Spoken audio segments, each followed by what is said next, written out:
Hello everyone, welcome to Glipsy.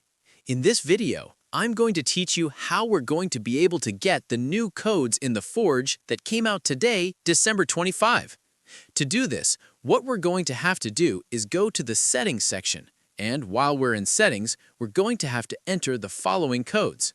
The first code is Xmas. We're simply going to type it just like this, exactly as it is, and we're going to claim it. And in this case, you can see that we were given 5 new rerolls. The other code is called Sorry for Delay. We enter it like this, and we're going to claim another 5 codes.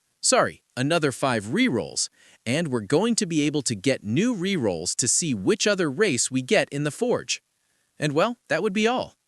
Besides this, the update also brought a new map, for which I am farming because we need to be level 70 to be able to enter the new map.